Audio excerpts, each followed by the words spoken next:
நீங்க எல்லாருமே கொண்டாடி மகிழ்வதற்காக நம்ம தமிழக வெற்றி கழகத்தினுடைய கொடியை இன்னைக்கு நான் அறிமுகப்படுத்தியிருக்கேன்.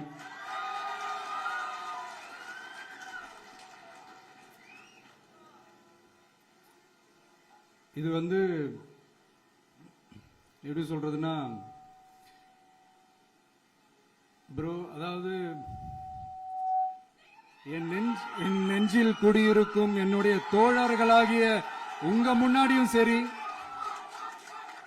என் நெஞ்சில் குடியிருக்கும் தமிழ்நாட்டு மக்கள் அனைவரும் அவங்க முன்னாடியும் சரி, இன்னைக்கு அந்த கொடியை அறிமுகப்படுத்துறதுல எனக்கு ரொம்ப ரொம்ப பெருமையா நினைக்கிறேன்.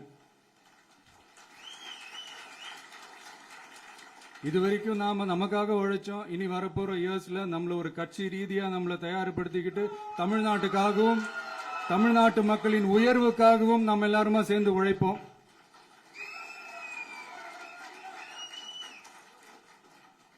இந்த புயலுக்கு பின் அமைதி ஆர்ப்பரிப்பு ஆரவாரம்னு நம்மளுடைய கொடிக்கு பின்னாடியும் ஒரு இன்ட்ரெஸ்டிங்கான ஒரு வரலாற்று குறிப்பு ஒன்று இருக்கு.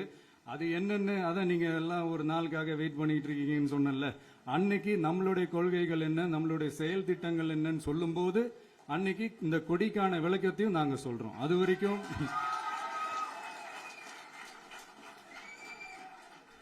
ஒரு சந்தோஷமா ஒரு கெத்தா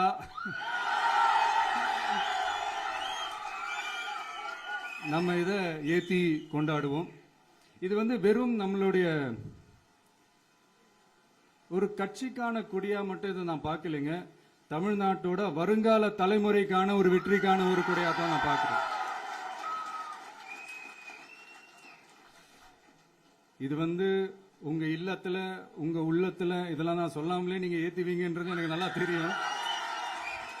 பட் இருந்தாலும் அதுக்கான அந்த முறையான அந்த பெர்மிஷன்லாம் வாங்கிட்டு அந்த ரூல்ஸ் அண்ட் ரெகுலேஷன்ஸ்லாம் ஃபாலோ பண்ணிட்டு அனைவரிடமும் தோழமை பாராட்டி நம்ம இதை ஏற்றி கொண்டாடுவோம். சரிங்களா?